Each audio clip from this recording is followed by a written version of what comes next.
Special classes में आपका स्वागत है। हम लोग इतिहास की मैपिंग कर रहे हैं, हिस्ट्री की मैपिंग। ठीक है, आज जो टॉपिक हम लोग पढ़ने चल रहे हैं वो है सिंधु घाटी सभ्यता, हड़प्पा सभ्यता। इससे पहले हम लोग पाषाण काल और ताम्र पाषाण काल की मैपिंग कर चुके हैं, वीडियो उपलब्ध है, आप देख सकते हैं।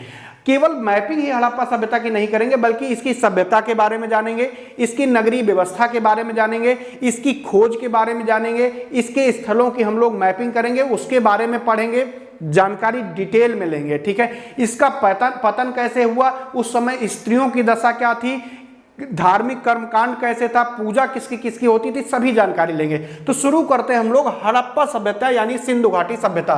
सिंधु घाटी सभ्यता जो है इसको इतिहास के आद्य ऐतिहासिक काल में रखते हैं। किसमें रखते हैं?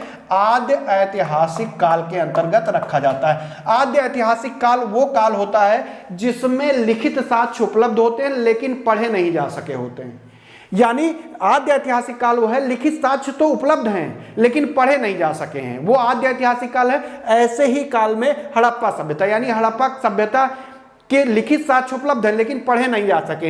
हड़प्पा सभ्यता यानी सिंधु सभ्यता की जो लिपि थी वो कैसी थी? चित्रात्मक लिपि थी। कैसी लिपि थी? चित्रात्मक लिपि थी, और ये पूरी तरह पढ़ी नहीं जा सकी है। हड़प्पा सभ्यता यानी सिंधु सभ्यता के बारे में जो सबसे पहली जानकारी मिलती है हमको 1826 में चार्ल्स मैसन द्वारा मिलती है। किसके द्वारा? चार्ल्स मैसन द्वारा इसके बारे में सबसे पहला उल्लेख किया गया है। उसके बाद 1856 में जब कराची से लाहौर रेलवे लाइन बिछाई जा रही थी, उस समय कार्यकारी जो अधिकारी थे बंटन, उन्होंने हड़प्पा काल की ईंटों और रोड़ों का जो प्रयोग है वो किसमें किया था? रेलवे लाइन बिछाने में किया था। उसके बाद 1921 में जॉन मार्शल के नेतृत्व में दयाराम साहिनी ने इसका उत्खनन किया। किसने? दयाराम साहिनी ने इसका उत्खनन किया। ठीक है, किसने उत्खनन किया है? दयाराम साहिनी ने इसका उत्खनन किया है। अच्छा, एक चीज आपको बता दें, जो हड़प्पा सभ्यता थी इसका जो क्षेत्रफल था लगभग 12,50,000 स्क्वायर किलोमीटर क्षेत्र में फैली हुई थी। स्क्वायर किलोमीटर क्षेत्र में फैली हुई थी। अगर इसकी तुलना की जाए जो मिस्र की उस समय सभ्यता थी उससे लगभग 20 गुना अधिक थी, 20 गुना। और जो मेसोपोटामिया सभ्यता थी, अगर देखा जाए मेसोपोटामिया की जो सभ्यता थी उससे लगभग 12 गुना बड़ी हमारी हड़प्पा सभ्यता थी। 12,50,000 स्क्वायर किलोमीटर क्षेत्रफल में पूरा फैला हुआ था। कौन सा? हड़प्पा सभ्यता। अब आते हैं, नाम कैसे पड़ा हड़प्पा सभ्यता या सिंधु घाटी सभ्यता, ये भी देख लेते हैं, फिर आगे चलते हैं। देखिए, सबसे पहला जो स्थल खोजा गया उसी आधार पर इसको हड़प्पा सभ्यता कहते हैं। कोई भी संस्कृति होती है उसका जो स्थल पहला खोजा जाता है उसी के आधार पर उस संस्कृति का नाम रखा जाता है, इसीलिए इसको हड़प्पा सभ्यता कहा गया।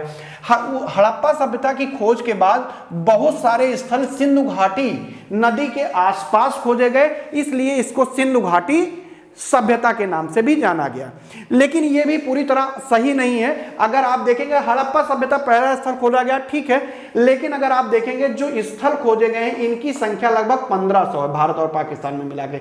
इसमें से लगभग 950 यानी 950 जो स्थल हैं ये सरस्वती नदी के किनारे खोजे गए हैं। सरस्वती नदी के किनारे खोजे गए हैं। ठीक है, सिंधु नदी के किनारे बहुत कम है, उससे कहीं बहुत ज्यादा सरस्वती नदी के किनारे हैं जो आजकल विलुप्त हो चुकी है, इसलिए इसको सरस्वती नदी सभ्यता कहना ज्यादा उचित होगा, जो हमको लगता है और बहुत सारे लोग ऐसा मानते भी हैं। सरस्वती नदी सभ्यता कहना ज्यादा उचित है। लेकिन अगर आप ये भी नहीं कहना चाहते हैं तो इसका एक नाम और हो सकता है, सिंधु सरस्वती सभ्यता हो सकता है ना, सिंधु सरस्वती सभ्यता, क्योंकि सिंधु नदी के किनारे भी खोजे गए और सरस्वती नदी के किनारे खोजे गए।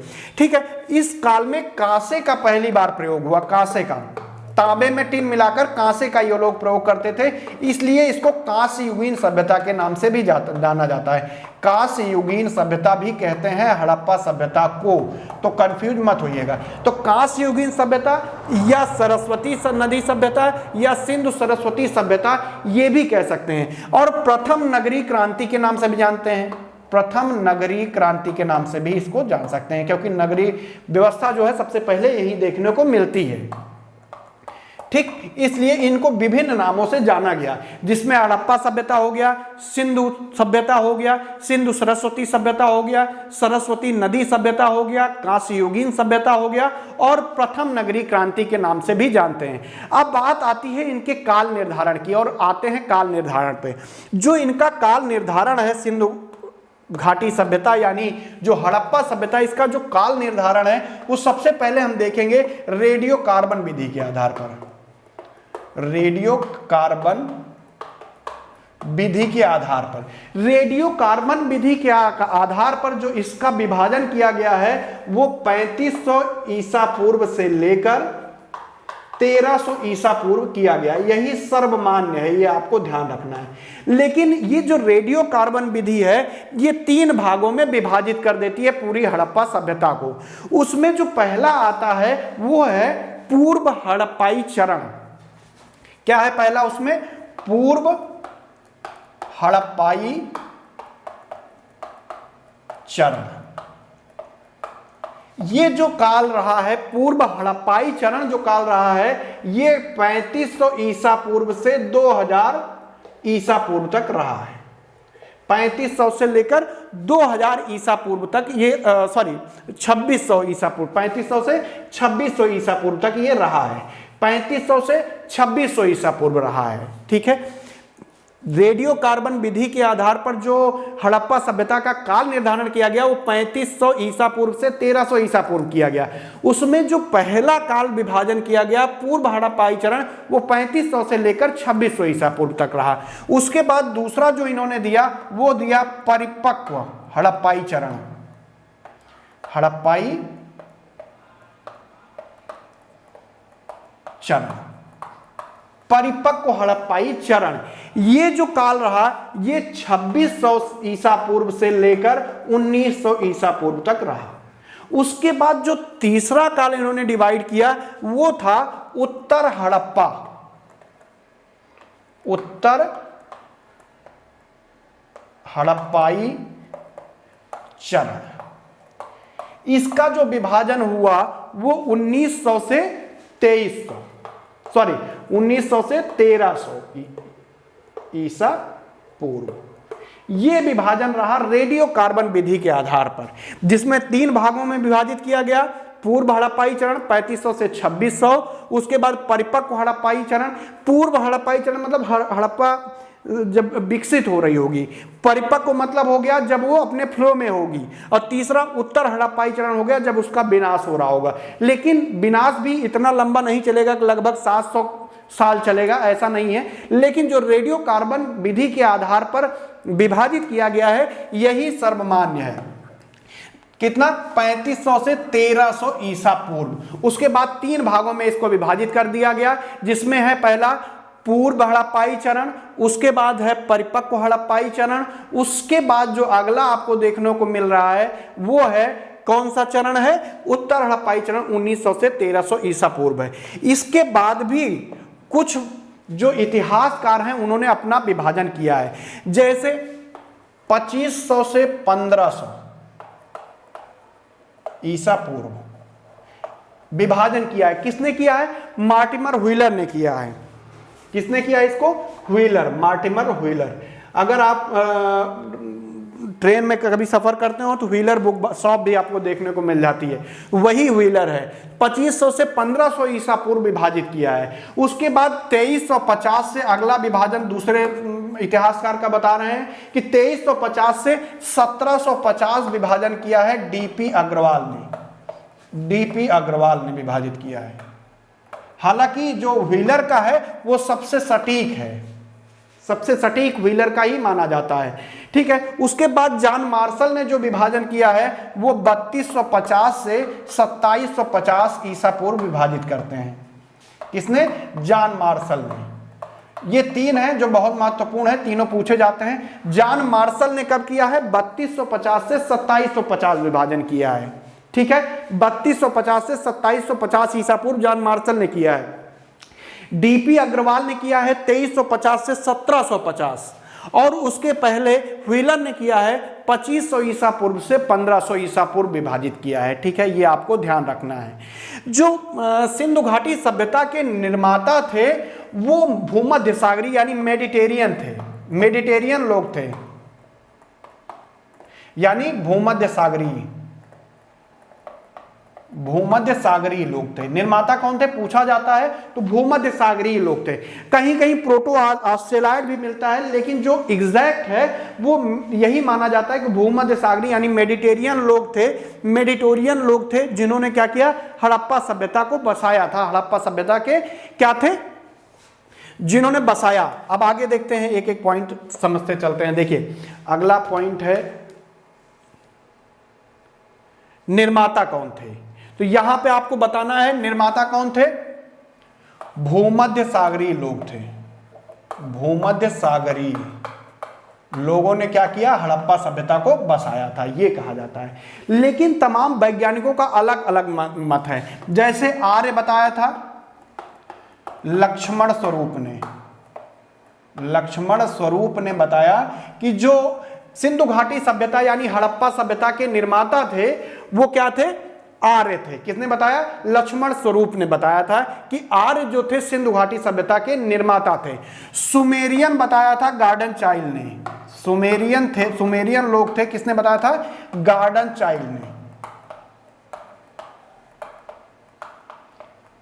वैसे जो विदेशी इतिहासकार हैं उनको हम बहुत अच्छा नहीं मानते हैं। कारण यह है कि वो अपनी बड़ाई करने के लिए कुछ भी लिख देते थे कि यहाँ के लोग गए, हमारे यूरोप से गए और जाके वहाँ पे बस गए, ऐसा भी बोल सकते हैं। तो जो कभी आए नहीं इंडिया में, कभी इंडिया को ठीक से देखा नहीं, उन्होंने भी पूरा इतिहास लिख डाला है। स्मिथ करके एक इतिहासकार हैं, वो कभी इंडिया आए ही नहीं, भारत कभी पहुंचे ही नहीं, उन्होंने पूरा भारत का इतिहास लिख डाला गया है। और कहा जाता है कि जो लिखते हैं वो बड़े ही ठोस सबूत के साथ लिखते हैं, और वो कभी इंडिया आए नहीं, कभी देखा नहीं, यहाँ की संस्कृति नहीं देखी और लिख डाला सब कुछ। तो बहुत अच्छा हम नहीं मानते हैं। लेकिन सुमेरियन मानते हैं कि सुमेरियन लोग जो थे वो सिंधु घाटी सभ्यता के निर्माता थे, ऐसा गार्डन चाइल्ड ने कहा है। पेपर की दृष्टि से इंपॉर्टेंट है, इसलिए पढ़ना जरूरी है। आर्य लोग थे सिंधु घाटी सभ्यता के निर्माता, ये कहा है लक्ष्मण स्वरूप ने। ठीक है, द्रविड़ लोग थे, ये कहा है राखलदास बनर्जी ने। द्रविड़ लोग थे, ये किसने कहा है, राखलदास बनर्जी, आरडी बनर्जी ने कहा है। इन्होंने क्या कहा है कि द्रविड़ लोग थे जिन्होंने क्या किया, सिंधु जो घाटी सभ्यता थी उसका निर्माण किया। किसने कहा, सिंधु घाटी सभ्यता का निर्माण द्रविड़ लोगों ने किया। किसने कहा, राखलदास बनर्जी। एक व्हीलर करके जैसा अभी नाम हमने बताया था, उन्होंने कहा था कि दास और दस्यु लोग थे, दास और दस्यु थे। ये व्हीलर ने कहा कि दास और दस्यु लोग थे जिन्होंने क्या किया, सिंधु घाटी नदी घाटी जो सभ्यता है उसका निर्माण किया। तो यानी सिंधु घाटी जो सभ्यता है, हड़प्पा सभ्यता जो है, उसके निर्माता कौन थे, भूमध्य सागरीय लोग थे। लक्ष्मण स्वरूप ने बताया कि वो आर्य लोग थे। सुमेरियन बताया किसने, गार्डन चाइल्ड ने बताया। द्रविड़ किसने बताया, राखलदास बनर्जी ने। दास और दस्यु किसने बताया था, व्हीलर ने। व्हीलर ने कहा कि ये दास और दस्यु लोग थे जिन्होंने क्या किया है, सिंधु घाटी सभ्यता के ये लोग निर्माता थे।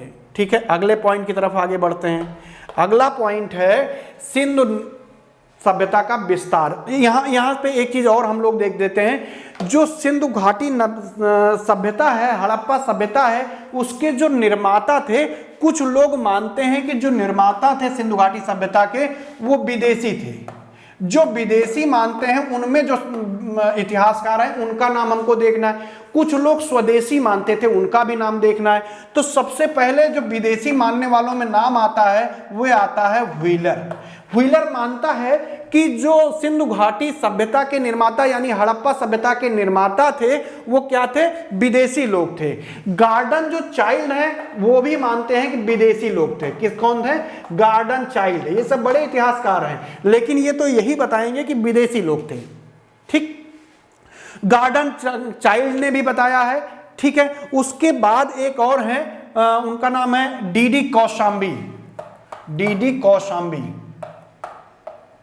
इन्होंने भी बताया, डीडी आगे आप लोग ले लीजिएगा, डीडी कौशाम्बी, इन्होंने भी बताया है कि जो सिंधु घाटी सभ्यता के निर्माता थे, यानी जो हड़प्पा सभ्यता के निर्माता थे वो विदेशी थे। ये लोग क्या मानते हैं, ये आप समझ लीजिए कि सुमेरियन जो सभ्यता है, यानी मेसोपोटामिया की जो सभ्यता थी, वहां के सुमेरियन जो लोग थे वो आकर यहाँ पे जो हड़प्पा सभ्यता है उसके निर्माता बने। तो विदेशी मत किसका किसका है, व्हीलर का, गार्डन चाइल्ड का और डीडी कौशाम्बी का। स्वदेशी मत में कौन कौन आते हैं ये भी आप देख लीजिए। स्वदेशी मत को मानने वालों में सबसे जो पहला नाम आता है वो आता है फेयर सर्विस का।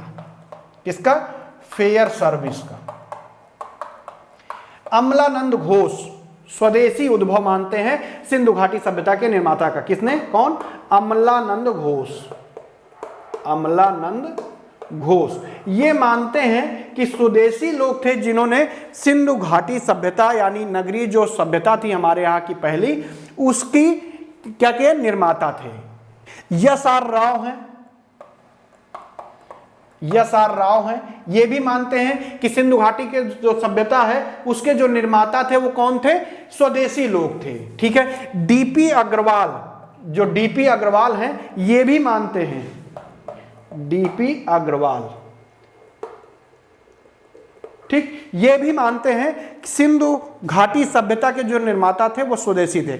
अब बात आ गई विदेशी मत मानने वाले कौन थे, कि जो विदेशी थे यानी मेसोपोटामिया की सुमेरियन सभ्यता के लोग आए थे, wheeler, garden child, DD Kaushambi, ये इंपॉर्टेंट है। स्वदेशी मानने वालों में फेयर सर्विस हो गए, अमलानंद घोष हो गए, यसार राव हो गए और डीपी अग्रवाल हो गए। अमलानंद घोष जो थे उन्होंने राजस्थान की सोथी जो संस्कृति है वहां से माना है कि सिंधु घाटी सभ्यता के निर्माता वही लोग थे जो राजस्थान की सोथी संस्कृति के थे।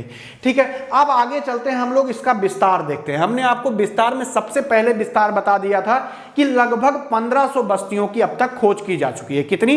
1500 बस्तियों की, जिसमें से 1500 बस्तियां, अभी की बात अगर हम करें तो जो जानकारी है वो लगभग 1450 बस्तियों की है, जिसमें 935 से 40 भारत में और बाकी जो बच रहा है कितना, 400, कितना, लगभग 485 के आसपास जो है वो पाकिस्तान में है। ठीक, पाकिस्तान में है। इसमें से कुछ नए स्थल भी खोजे गए हैं, जिसे समाचना है हमारे हरियाणा में खोजा गया है, समाचना, कुड़ाल है वो भी हरियाणा में खोजा गया है। लेकिन हम लोगों को विस्तार पढ़ना है। विस्तार की अगर बात करें तो जो सबसे पहला विस्तार आपको यहां पे दिखाई दे रहा है ये है, ये जो जगह का नाम है वो है सुतकांगेडोर। सुतकांगेडोर, सुतकांगेडोर जो है, ये सुतकांगेडोर जो है बलूचिस्तान में स्थित था, दास्क नदी के किनारे स्थित है। कहां पे? किस नदी के किनारे? दास्क नदी के किनारे। कहां पर? बलूचिस्तान में। बलूचिस्तान में, दास्क नदी के किनारे बलूचिस्तान में स्थित है सुतकांगेडोर। वो जो है, जो सिंधु घाटी सभ्यता है उसका पश्चिमतम हिस्सा था। ठीक है। और जो पूर्वी हिस्सा है वो हिंडन नदी, मेरठ में जो हिंडन नदी है तो हिंडन नदी के किनारे स्थित था। कौन सा? आलमगीरपुर। आलमगीरपुर, आलमगीरपुर जो है ये हिंडन नदी के किनारे स्थित है, उत्तर प्रदेश में स्थित है। ये पूर्वतम बिंदु माना गया है हड़प्पा सभ्यता का। जो उत्तरतम बिंदु माना गया है ये जम्मू कश्मीर में मांडा माना गया है। मांडा है, जम्मू कश्मीर में है, इसको माना गया है उत्तरतम बिंदु। ये किस नदी के किनारे स्थित था? चिनाव नदी के किनारे स्थित था। उसके बाद जो दक्षिणतम बिंदु माना गया है सिंधु घाटी सभ्यता का वो माना गया है दैमाबाद। कौन सा? दैमाबाद। दैमाबाद जो है महाराष्ट्र में स्थित है। महाराष्ट्र में कहां पे? गोदावरी नदी के किनारे। तो जो स्थिति आपको ये दिख रही है, एक मिनट दिखा देते हैं आपको, ये मतलब पश्चिम से पूर्व और इधर उत्तर से दक्षिण, ये स्थिति है। ये उत्तर है, ये दक्षिण है। ठीक है। उत्तर से दक्षिण और दक्षिण से पूर्व, उत्तर में मांडा था, पूर्व में आलमगीरपुर है, दक्षिण भाग में दैमाबाद है और सुतकांगेडोर कहां पे है? पश्चिमतम भाग पे। ठीक है। जो इसकी लंबाई मानी गई है, यानी जो नॉर्थ टू साउथ लंबाई मानी गई है, सिंधु घाटी सभ्यता की जो लंबाई मानी गई, कितनी दूर में विकसित रही है कि अब विस्तृत रही है, वो 1600 किलोमीटर मानी गई है। कितना? 1600 किलोमीटर। और जो पश्चिम से पूर्व इनकी जो चौड़ाई मानी गई है वो 1400 किलोमीटर मानी गई है। कितना? 1400 किलोमीटर मानी गई है। यानी जो सिंधु घाटी सभ्यता थी कुछ इस तरह विस्तृत रही होगी, इस तरह। ठीक है, ये जो आलमगीरपुर है बिहार में बन गया है, यूपी में बनना शायद, तो कोई बात नहीं, आलमगीरपुर यूपी है ये, बहरहाल आपको ध्यान रखना है। मेरठ में है, हिंडन नदी के किनारे स्थित है। ये स्थिति रही। जो उत्तरतम बिंदु है मांडा है, चिनाव नदी के किनारे है। पश्चिमतम बिंदु सुत कांगे डोर है, दास नदी के किनारे बलूचिस्तान में है। दक्षिणतम बिंदु जो है दैमाबाद गोदावरी नदी के किनारे है। और पूर्वतम बिंदु जो है आलमगीरपुर हिंडन नदी के किनारे मेरठ यूपी में स्थित है। हमने बताया कि उत्तर से दक्षिण जो इसकी लंबाई थी 1600 किलोमीटर थी, पश्चिम से पूर्व जो इसकी चौड़ाई है वो लगभग 1400 किलोमीटर थी। और हमने बताया कि इसका जो संपूर्ण क्षेत्रफल जितने भूभाग में ये फैला था वो कितना था? 12,50,000 स्क्वायर किलोमीटर क्षेत्र में। जो मिस्र की जो सभ्यता थी उससे लगभग 20 गुना, मेसोपोटामिया की जो सभ्यता थी उससे लगभग 12 गुना बड़ा था। उस समय की सबसे बड़ी नगरीय व्यवस्था थी ये। ठीक है, अब आगे चलते हैं अगले पॉइंट की तरफ। क्या पढ़ना है हम लोगों को वो देखते हैं। ठीक है, हड़प्पा कालीन जो स्थल है उनको 3 भागों में विभाजित किया गया है। वो 3 भाग कौन से हैं देखते हैं आगे अगले पॉइंट पे। 3 भागों में विभाजित किया गया है। पहला है प्राक हड़प्पा स्थल, दूसरा है हड़प्पा कालीन स्थल, तीसरा है हड़प्पोत्तर स्थल।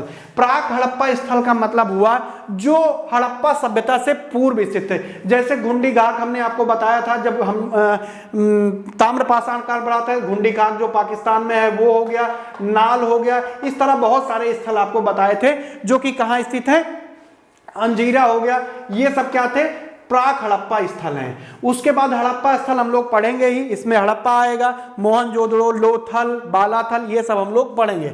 उसके बाद हड़प्पोत्तर स्थल क्या थे, हड़प्पा सभ्यता का जब पतन होने के बाद की बात की जा रही, कौन से स्थल इसमें आते थे उसकी बात की जा रही है। इसमें कौन कौन से आते थे वो हम लोग देख लेते हैं। इसमें आता था रंगपुर और रोजदी। कौन सा आता था? रंगपुर और रोजदी। ये दोनों स्थल आते थे किसमें? हड़प्पोत्तर स्थल में आते थे। अच्छा, एक चीज और ध्यान रखना है आपको, सुटकोतदा है या सुटकोटदा है, कंफ्यूज मत होइएगा।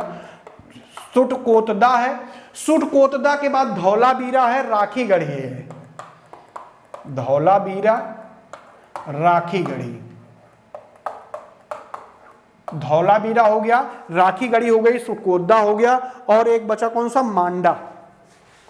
ये जो 4 स्थल थे ये तीनों काल के स्थल रहे हैं, मतलब ये ऊपर के तीनों काल के स्थल रहे हैं। चाहे प्राक हड़प्पा की बात करें, हड़प्पा काल की बात करें, हड़प्पोत्तर की बात करें, ये तीनों काल के स्थल रहे हैं। कभी कभी पूछा जाता है कि तीनों काल के स्थल कौन रहे हैं, तो सुटकोतदा रहा है, धौलावीरा रहा है, राखीगढ़ी रही है, मांडा रहा है, ये आपको याद रखना है। अब बात आती है हड़प्पा कालीन स्थलों की, और उसके बारे में एक एक करके हम लोग डिटेल पढ़ना शुरू करते हैं।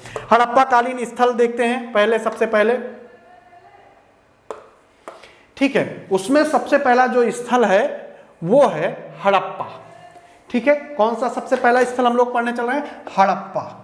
हड़प्पा आपको दिख कहां रहा है? हड़प्पा के बारे में सबसे पहले हम जानेंगे कि रावी नदी के बाएं किनारे पर स्थित था, पाकिस्तान में स्थित है। रावी नदी के, देखिए ये जो अभी हम आपको नदी सबसे पहले दिखा देते हैं। ये जो नदी जा रही है ये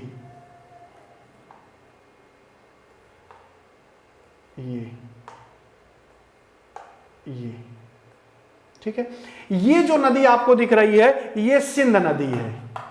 कौन सी नदी है? सिंध नदी है। ठीक है, कौन सी नदी है? सिंध नदी है। सिंध नदी के जो ये पोर्शन दिख रहा है, ये वाली, ये चिनाव जा रही है, और ये रावी है। ये वाली कौन सी है? रावी है।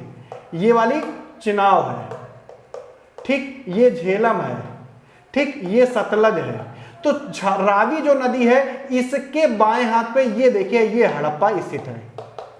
हड़प्पा, ये रावी नदी इस तरह जा रही है। जब इस तरह नदी जा रही हो तो उसका बाया कौन सा हुआ? ये हुआ। ये इधर से नदी आ रही निकल के, इसके बाएं हाथ पे इधर ये स्थित है आपका हड़प्पा। ठीक है, तो हड़प्पा वो रावी नदी के बाएं स्थित है। ठीक है, पेन ले लेते हैं, फिर आगे चलते हैं, अगला पॉइंट देखते हैं। इसकी खोज हमने पहले ही बताया आपको कि 1921 में इसकी खोज की गई है। किसने की खोज की है? दयाराम साहनी ने। ये आपने देख ही लिया, किसने खोज की है? दयाराम साहनी ने इसकी खोज की थी। दयाराम साहनी ने जॉन मार्शल के नेतृत्व में हड़प्पा सभ्यता का सबसे पहला उत्खनन किया है। अच्छा, सिंधु सभ्यता का दूसरा सबसे बड़ा स्थल है ये।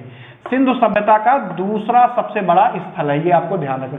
सिंधु सभ्यता का दूसरा सबसे बड़ा स्थल है। इस समय कब्रिस्तान मिला है।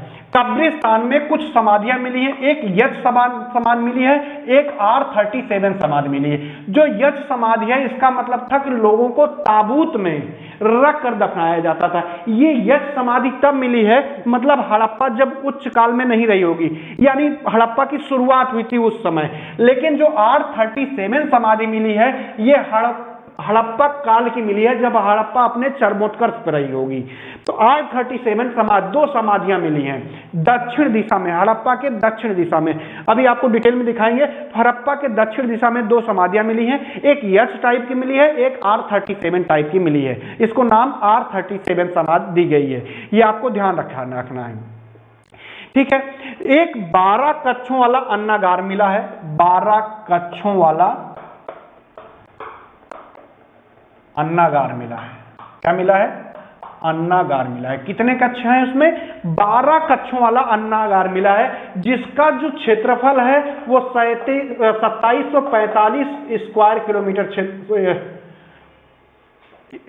स्क्वायर मीटर, ठीक है, स्क्वायर मीटर में फैला हुआ है। 3745 स्क्वायर मीटर में फैला हुआ है अन्नागार। 12 कक्षों वाला अन्नागार है, ये आपको ध्यान रखना है।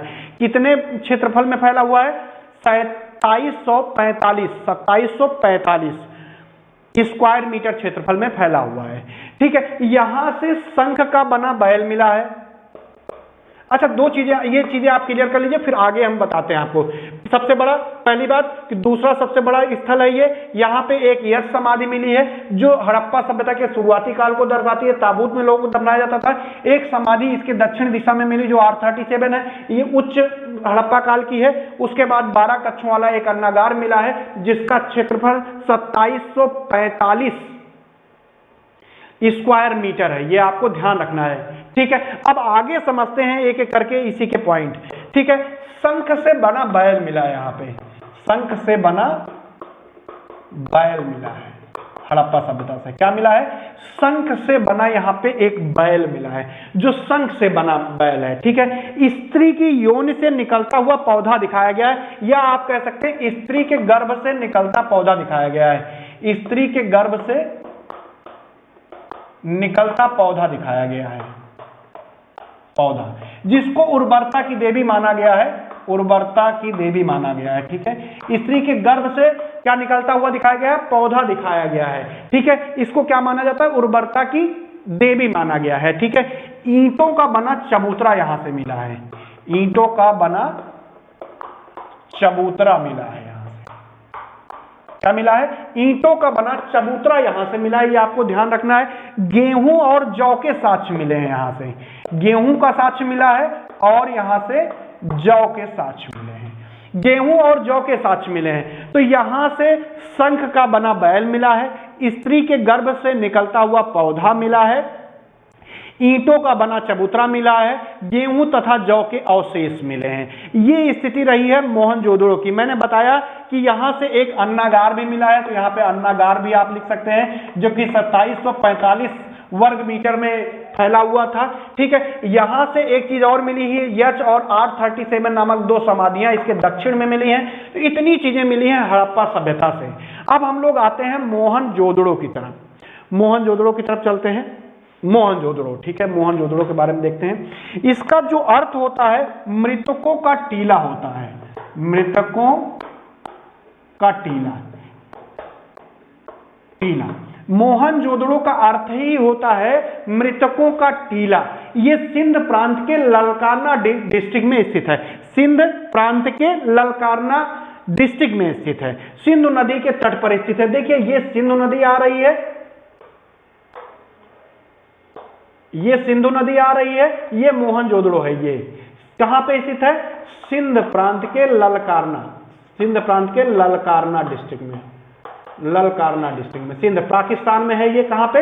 पाकिस्तान में है। कहां पे? पाकिस्तान में। ये आपको ध्यान रखना है, कहां पे है? पाकिस्तान में मोहनजोदड़ो है। सिंध प्रांत के ललकारना डिस्ट्रिक्ट में है। सिंध नदी के कहां पे है? किनारे स्थित है। ये स्थिति है, ये दिख रही है आपको। इसकी जो खोज की गई थी वो 1922 में राखलदास बनर्जी द्वारा की गई थी, यानी राखलदास आर.डी. बनर्जी द्वारा की गई थी। आर.डी. बनर्जी द्वारा इसकी खोज की गई थी, राखलदास बनर्जी द्वारा। सिंध के ललकारना डिस्ट्रिक्ट, सिंध प्रांत के ललकारना डिस्ट्रिक्ट में इसकी खोज की गई है। सिंधु नदी के तट पर स्थित है, सिंधु नदी के दाहिने भाग में स्थित है, ये आपको ध्यान रखना है। अच्छा, यहां से जो महत्वपूर्ण चीजें प्राप्त हुई हैं उसमें सबसे पहला नाम आता है विशाल स्नानागार। इसको विश्व का आश्चर्यचकित चीज माना गया है। विशाल स्नानागार मिला है। जो विशाल स्नानागार मिला है ये 11.88 मीटर जो है लंबा है। 11.88 मीटर लंबा है। 7.01 मीटर जो है क्या है? चौड़ा है। और इसकी जो गहराई है 2.43 मीटर है। कितनी? 2.43 मीटर है। तो कितना लंबा है? 11.88 मीटर लंबा है। 7.01 मीटर ये क्या है? चौड़ा है। और इसको 2.43 मीटर इसकी गहराई है। ठीक है। मार्शल जो अभी बता रहे थे, मार्शल जो इतिहासकार हैं उन्होंने तत्कालीन विश्व का इसको क्या बताया है? आश्चर्यजनक निर्माण बताया है। तो ये क्या मिला है? विशाल स्नानागार मिला है। विशाल अन्नागार हमने पढ़ा था हड़प्पा में, लेकिन मोहनजोदड़ो में भी विशाल अन्नागार मिला है। इसको हम मिटा रहे हैं, फिर आगे लिखते हैं। ठीक है। यहां से भी क्या मिला है? विशाल अन्नागार। हड़प्पा से भी मिला है, यहां से भी विशाल अन्नागार मिला है। अच्छा, विशाल अन्नागार दोनों जगह मिला है, इसलिए पिगट महोदय ने हड़प्पा और मोहनजोदड़ो को जुड़वा राजधानी की संज्ञा दी है। जो यहां से अन्नागार मिला है ये मोहनजोदड़ो की सबसे बड़ी इमारत है। इसकी जो लंबाई थी वो 45.71 मीटर। कितनी थी? 45.71 मीटर लंबाई थी और 15.23 मीटर ये चौड़ा था। इतनी बड़ी मंजिल इस समय थी। सबसे बड़ी जो इमारत मिली है मोहनजोदड़ो से अन्नागार मिला है। हालांकि अन्नागार हड़प्पा में भी मिला है, तो कंफ्यूज मत होइएगा। यहां से एक सभा भवन मिला है जिसमें बैठकर लोग चर्चाएं करते थे। यहां से क्या है? एक सभा भवन मिला है। पुरोहित आवास यहां से मिला है। पुरोहित आवास यहां से मिला है। तो सभा भवन मिला है, अन्नागार मिला है। अन्नागार के पहले हमने यहां पे बताया था क्या एक और मिला था? स्नानागार मिला है। स्नानागार मिला है मोहनजोदड़ो से। अन्नागार मिला है जो 45.71 गुणे 15.23 मीटर क्षेत्रफल था। सभा भवन मिला, पुरोहित आवास मिला। यहां से बहुत सारी चीजें मिली हैं। नर्तकी की मूर्ति भी मिली, नर्तकी की मूर्ति मिली है। तो ये चीजें मिली है, नर्तकी की मूर्ति मिली है। अच्छा, यहां से कुछ मानव कंकाल मिले हैं। 21 मानव कंकाल यहां से प्राप्त हुए हैं। कितने? 21 मानव कंकाल भी यहां से प्राप्त हुए हैं। लेकिन एक चीज आप लोग ध्यान रखिएगा, किसी भी कब्रिस्तान का उल्लेख यहां पे नहीं है। किसी भी कब्रिस्तान का उल्लेख यहां पे नहीं मिलता है। मतलब मानव कंकाल 21 मिले हैं, लेकिन किसी भी कब्रिस्तान का उल्लेख नहीं मिलता है। ठीक है। यहां पर और बहुत सारी चीजें मिली हैं। तो सबसे पहले ये देख लीजिए, स्नानागार, विशाल अन्नागार, सभा भवन, पुरोहित आवास, नर्तकी की मूर्ति, 21 मानव कंकाल, लेकिन कब्रिस्तान नहीं मिला है। अब आगे चलते हैं। यहां से महाविद्यालय भवन मिला है। महाविद्यालय भवन मिला है। क्या मिला है? महाविद्यालय भवन का साक्ष्य मिलता है यहां से। ठीक है। पुजारी यानी योगी की मूर्ति मिली है। पुजारी यानी योगी की एक मूर्ति मिली है। ठीक है, ध्यान रखना है। पुजारी यानी योगी की मूर्ति मिली है। हाथी का कपाल खंड मिला है यहां से। हाथी का क्या मिला है? कपाल खंड मिला है यहां से। ठीक है, हाथी का कपाल खंड मिला है, ध्यान रखना आपको। ठीक है। गले हुए तांबे के ढेर यहां से मिले हैं। गले हुए तांबे के ढेर यहां से मिले हैं। गला हुआ तांबे का ढेर मिला है। घोड़े का दांत यहां से मिला है। घोड़े का दांत यहां से मिलता है। बाकी आपने अन्नागार देख लिया, स्नानागार देख लिया। ठीक है। यहां से अच्छा, सूती कपड़े का भी साक्ष्य यहां पे मिलता है, ये भी आपको ध्यान रखना है। सूती कपड़े का साक्ष्य भी मिलता है यहां से। तो इतनी सारी चीजें, महाविद्यालय भवन, पुजारी योगी की मूर्ति, हाथी, कपालखंड, उसके बाद गले हुए तांबे का ढेर मिलता है, घोड़े का जो दांत है वो मिलता है, सूती कपड़े का साक्ष्य यहां से मिलता है। पिगड़ महोदय से मैंने पहले बताया, क्योंकि यहां पे भी अन्नागार मिला है, हड़प्पा में भी मिला है, इसलिए इसको क्या कहते हैं, सिंधु घाटी सभ्यता की जुड़वा राजधानी कहती है। अच्छा, यहां पे जो शासन व्यवस्था थी वो राजतंत्रात्मक ना होकर जनतंत्रात्मक थी। कैसी थी? जनतंत्रात्मक व्यवस्था थी, जनतंत्र का शासन था, ना कि राजतंत्र था। यहां पे ये जानकारी हमको मोहनजोदड़ो से मिलती है। उसके बाद आते हैं अगले स्थल पर, चनहूदड़ो पर। चलिए, चनहूदड़ो से क्या मिला है वो देखते हैं। 1931 में एनजी मजूमदार ने इसकी खोज की थी। मजूमदार ने इसकी खोज की थी। किसने की है?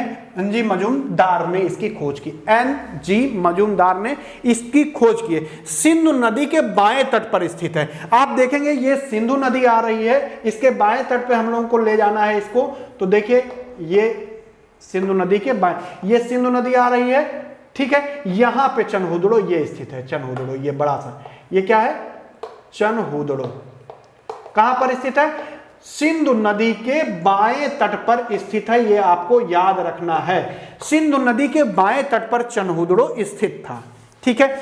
यहां से सिंधु संस्कृत की जो साक्ष्य मिलते ही हैं। झूकर जो संस्कृति थी वो उसके भी साक्ष्य मिलते हैं। झूकर झाकर संस्कृति जो है उसके भी साक्ष्य मिलते हैं। यहां से मनका बनाने का कारखाना मिलता है। मनका बनाने का कारखाना मिलता है। मनका यानी गुड़िया बनाने का कारखाना यहां से मिलता है। मनका यानी गुड़िया छोटी छोटी जो होती है उसको बनाने का कारखाना मिला है, ठीक है। यहां से एक मुद्रा मिली है, एक मुद्रा मिली है जिसकी कुछ विशेषता रही है। विशेषता में क्या रही है? 3 घड़ियाल इस पे बने हैं, घड़ियाल, और प्लस 2 मछलियां बनी हुई हैं। 2 मछलियां, 3 घड़ियाल और 2 मछलियां बनी हुई, यहां से जो मुद्रा प्राप्त हुई है, ठीक। तो मुद्रा प्राप्त हो गई, मनका बनाने का कारखाना हो गया। यहां से जो ईंटें मिली हैं वो कैसी ईंटें हैं? वक्राकार ईंटें मिली हैं। यहां से क्या मिली है? यहां से वक्राकार ईंटें मिलने का साक्ष्य मिलता है, वक्राकार ईंटें। और बहुत सारी चीजें यहां से मिलती हैं, जिससे लिपस्टिक है, कंघा है, उस्तरा है, इन सब का साक्ष्य भी यहां से मिलता है। लिपस्टिक का, कंघा का, उस्तरा का, इन सब का प्रमाण यहां से मिलता है। अच्छा, एक ऐसा स्थल है ये जहां से मिट्टी की बनी हुई पाइप का प्रयोग नालियों में किया गया है। चनहूदड़ो एक ऐसा स्थल है जहां से मिट्टी की बनी हुई जो पाइप हैं उनका प्रयोग नालियों में किया गया है, ठीक है। एक और यहां पे स्थलाकृति मिली है जिसमें कुत्ते को बिल्ली का पीछा करते हुए दिखाया गया है, ठीक। कुत्ते का बिल्ली का पीछा करते हुए, मतलब कुत्ता जो है बिल्ली का पीछा कर रहा है, ऐसा दिखाया गया है। इसके बाद ये विशेषता हो गई, आप लोगों ने देख लिया, मनका भी मिला है और बहुत सारी चीजें आप लोगों ने देखी। उसके बाद अब देखते हैं अगला कौन सा स्थल है, वो है कोटदीजी। कोटदीजी कहां पे स्थिति है इसका आप जान लीजिए, ये खैरपुर सिंध प्रांत में है, पाकिस्तान में स्थित है, ठीक है। फजल खान ने इसकी खोज की थी। किसने? फजल खान ने इसकी खोज की थी। किसने खोज की थी? ध्यान रखना है, कोटदीजी की खोज किसने की थी? फजल खान ने। कब की थी? 1955 में। कोटदीजी की स्थिति क्या है ये आप देख लीजिए। यहां पे ये देखिए सिंधु नदी के बाएं तट पर ये स्थित है। ये देखिए, ये जो सिंधु नदी है इसके बाएं हाथ पे ये कोटदीजी ये है, तो आपको यहां पे लिख लेना है कोटदीजी। पाकिस्तान में है, सिंध प्रांत में ये भी स्थित है। कहां पे? पाकिस्तान के सिंध प्रांत में कोटदीजी आपका स्थित है। यहां से कांसे की चूड़ियां मिली हैं, तांबा और टीन को जो मिला के कांसा मिलता था, तो यहां से कांस्य की चूड़ियां मिली हैं। कांसे की चूड़ियां मिलने का साक्ष्य यहां से मिलता है, कांसे की चूड़ियां मिली हैं। बहुत सारे धातु के उपकरण मिले हैं, धातु के उपकरण यहां से मिले हैं। तो क्या क्या मिला? कांसे की चूड़ी यहां से मिली है, उसके बाद धातु के उपकरण यहां से हमको मिलते हैं। उसके बाद जो अगला स्थल है वो है नौसारो। ये देखिए नौसारो, नौसारो की स्थिति क्या है? सबसे पहले आप देखिए, नौसारो जो है ये बलूचिस्तान पाकिस्तान में यहां पे स्थित था। देखिए नौसारो जो है वो कहां पे है? एक बार इसके पहले वाले वीडियो में हम आपको दिखा चुके हैं, ये वाली स्थिति, ये नौशारो, ठीक है, ये है नौशारो। कहां पे स्थित है? बलूचिस्तान पाकिस्तान में स्थित है, ठीक है। यहां से कुछ ऐसी मतलब एक बार आप कह सकते हैं सिंदूर का साक्ष्य मिला है, सीधे सीधे अगर आप लिखना चाहें, सिंदूर का साक्ष्य मिला है यहां से, ठीक। कुछ स्त्रियों की मिली है, यहां से मूर्तियां मिली हैं जिनके मांग में सिंदूर भरा हुआ है, तो सिंदूर का साक्ष्य आपको नौशारो से मिलता है। उसके बाद अगला जो स्थल हम लोगों को देखना है वो है सूतकांगेडोर। सूतकांगेडोर की स्थिति क्या है ये भी देख लेते हैं और समझ लेते हैं। बलूचिस्तान में दास नदी एक बहती है, यहाँ पे देखिए, यहाँ पे दिखाते हैं आपको, ये बलूचिस्तान है, यहाँ पे सूतकांगेडोर आपको दिख रहा है, ये देखिए इसमें बना हुआ है, ये देखिए ये सूतकांगेडोर है, दास नदी के किनारे स्थित है। किस? दास नदी के किनारे स्थित है, ये सूतकांगेडोर है, सूतकांगेडोर। ये स्थिति आपको सूतकांगेडोर है, ये वाली, ठीक है। कौन सी स्थिति है? ये वाली, ये क्या है? सूतकांगेडोर है, यहां से दास नदी के किनारे स्थित है। एक ये बंदरगाह नगर था, आपको ध्यान रखना है, क्या है? बंदरगाह नगर था। कैसा नगर था? बंदरगाह नगर था, ठीक है। ऑरेल स्टाइन द्वारा इसकी खोज की गई है, किसकी? सूतकांगेडोर की, ऑरेल स्टाइन ने इसकी खोज की थी, ठीक है।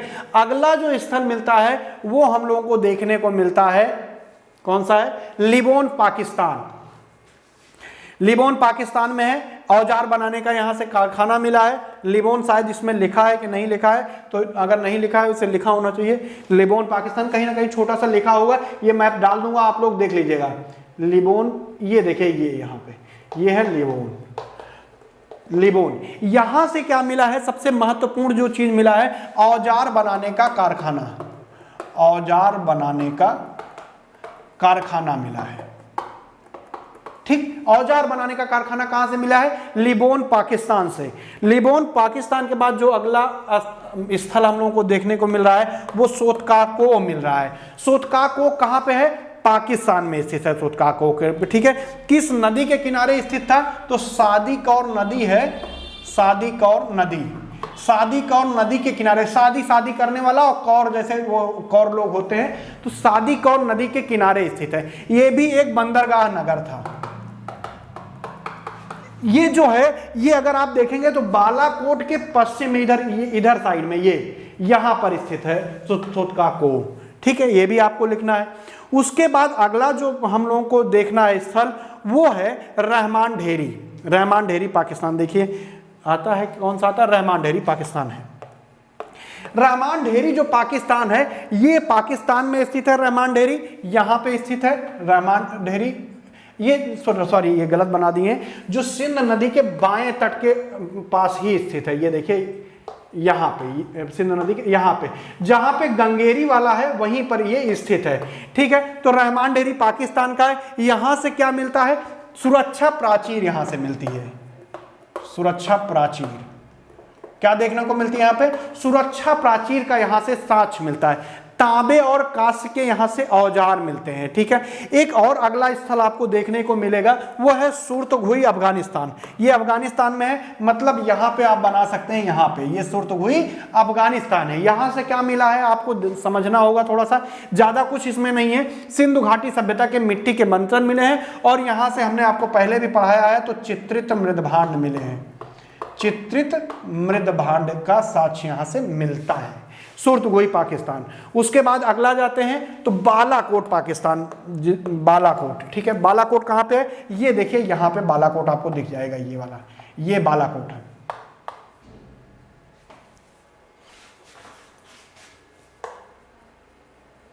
ये देखिए ये बालाकोट है, ये तो बालाकोट पाकिस्तान में है, ठीक है। किस नदी के किनारे स्थित है? तो बिदार नदी के किनारे स्थित है। किस नदी के किनारे स्थित है? बिदार। यहां से क्या साक्ष्य मिला है? बिदार नदी के किनारे स्थित है। यहां से जो साक्ष्य मेन मिला है वो सीप उद्योग का मिला है, कि यहां पे सीप उद्योग क्या रहा होगा? सीप उद्योग प्रचलित अवस्था में रहा होगा। यहां से सीप उद्योग के लिए यह प्रसिद्ध था, ऐसा माना जाता है, ठीक है। अच्छा, ये हो गए पाकिस्तान के प्रमुख स्थल। अभी तक हम लोग पाकिस्तान, अफगानिस्तान के स्थल पढ़ रहे थे। अब अगले वीडियो में हम लोग पढ़ेंगे जो हिंदुस्तान के स्थल हैं उनको पढ़ेंगे, और इनके समाज को देखेंगे, बाकी जो चीजें बची है उसको देखेंगे, ठीक है। धन्यवाद। अगला वीडियो कल आपको मिलेगा। Bye bye.